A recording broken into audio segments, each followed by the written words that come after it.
এদেশে বহু মানুষ না খেয়ে আছে, আপনি লক্ষ লক্ষ টাকা দিয়ে পতাকা বানাচ্ছেন, আপনি জার্সি বানাচ্ছেন। গরিবকে দেওয়ার দরকার নাই। ওই টাকা দিয়ে আপনার মায়ের জন্য একটা আইসক্রিম কিনে নিয়ে যান, বোনের জন্য একটা কাপড় কিনে নিয়ে যান, জামা কিনে নিয়ে যান, নিজের জন্য কিনে নিয়ে যান। নিজের বাপের জীবনে একটা সুতা কিনে দিতে মনে চাই নাই, বাপের টাকাই জমায় জমায় বাপকে একটা গিফট কোনোদিন দেন নাই। আপনি কোথাকার কোন অমুসলমানের জন্য, কাফিরের জন্য, মুশরিকের জন্য, আল্লাহর দুশমনের জন্য আপনি টাকা দিয়া জামা কিনছেন, জার্সি কিনছেন, পতাকা কিনছেন। আল্লাহর কাছে জবাব দিয়ে করা লাগবে না এগুলো? হলো যারা বিধর্মী ফুটবলারদের সমর্থন করে এবং তাদের নিয়ে মারামারি ও ঝগড়া করে, তাদের সম্পর্কে ইসলাম কি বলে? তাদেরকে ইসলাম কি বলে এটা পরে বলি। তাদেরকে আমরা বলি কলুর বলদ।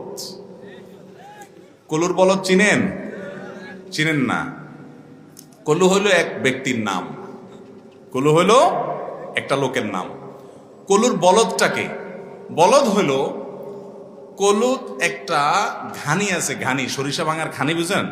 ঘানি আছে, বলদ আছে, বলদের ঘাড়ে জোয়াল দিয়া চোখ বাইন্ধা দেয় কলুয়ে। দেওয়ার পর বলদরে হৈট হৈট করে, বলদ হাঁটা শুরু করে। এবার চারপাশে শুধু ঘুরতে থাকে। বলদ মনে করে কি গোয়ালঘরের এই বন্দি জীবন থেকে মুক্তি হয়ে আমি জানি কোন উন্মুক্ত বনে চলে যাচ্ছি, ঘাস আর ঘাস, সেখানে শুধু চোখ বাঁধা, তো শুধু স্বপ্ন দেখে। দেখি সে দৌড়াইতে থাকে আর দৌড়াইতে থাকে। এদিকে কলুর সরিষার দানা দেয়, নিচ দিয়ে টপ টপ করে সরিষার ফোঁটা পড়তে পড়তে তার বালতি ভরে যায়, তেল কামাই করে। তো কলু বলদরে চোখ বাঁধে দিয়ে দিছে হাঁটার জন্য। কলু বলদে হাঁটতেছে হাঁটতেছে খুশির চোটে। সে মনে করতেছে কি কামাই করে ফেলতেছে, কি খুশি হয়ে যেতেছে, কি অর্জন করে ফেলতেছে, কিছু একটা উল্টে ফেলতেছে। সে হাঁটতেছে আধা ঘন্টা, 1 ঘন্টা, 2 ঘন্টা, 4 ঘন্টা, 6 ঘন্টা হাঁটার পর কলুর 2, 4, 5, 10 লিটার তেল হয়। এগুলো বেচে তার পয়সা হয় কসকসা। আর বলদে সারাক্ষণ হাঁটার পর চোখটা যখন খুলে দেয়, দেখে যে ওখানে দাঁড়িয়েছে।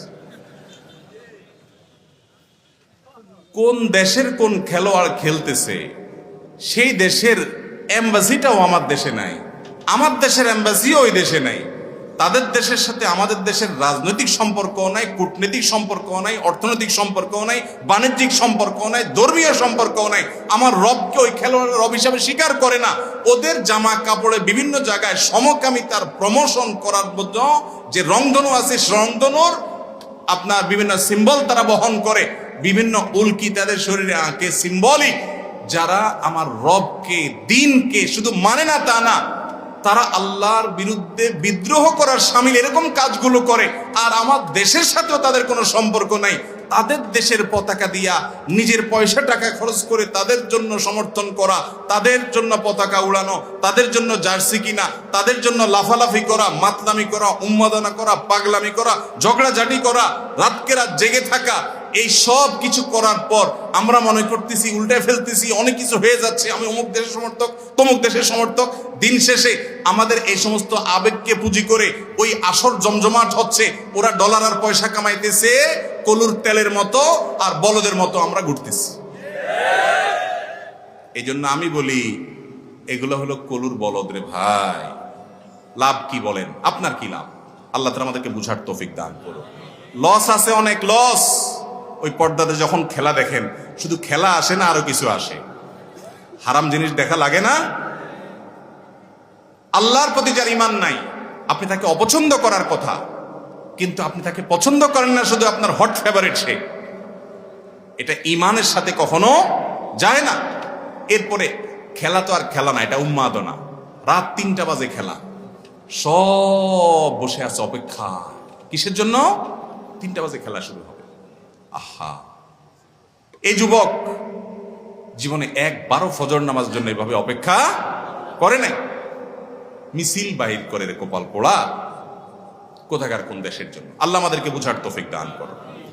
এগুলো বললে যুবকরা মন খারাপ করে, বলে যে হুজুর ইসলামের তালিকে কোনো খেলাধুলা বিনোদন নাই। কে বলছে নাই খেলাধুলা?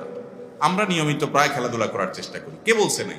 ফুটবল খেলেন, হাডুডু খেলেন, ক্রিকেট খেলেন, ব্যাডমিন্টন খেলেন, দৌড়াদৌড়ি খেলেন, গোল্লা শুট খেলেন। শরীয়তের সীমানা লঙ্ঘন করিয়েন না। হাঁটু আপনার ঢেকে 3/4 প্যান্ট পরে আপনি করেন, পারস্পরিক লেনদেন করেন না, জুয়া রাখিয়েন না, খেলাধুলা করেন। ওই খেলাধুলা সরাসরি দেখেন, হারাম কিছু না দেখা লাগলে।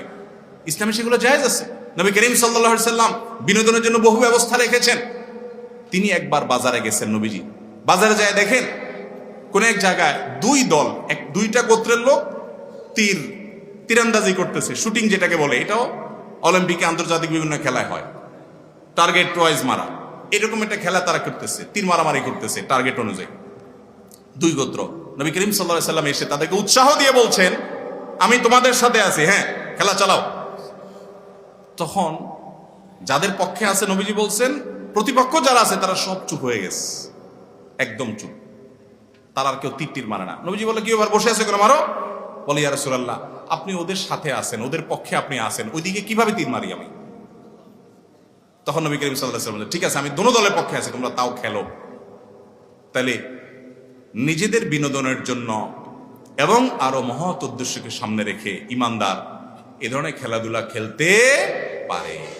কিন্তু ওই কোথাকার কোন দেশের অমুসলমান সে খেলবে, ও সমকামিতাকে প্রমোট করে আপনি জানেন না, ও বাচ্চাদের হকরা সমর্থন করে আপনি জানেন না।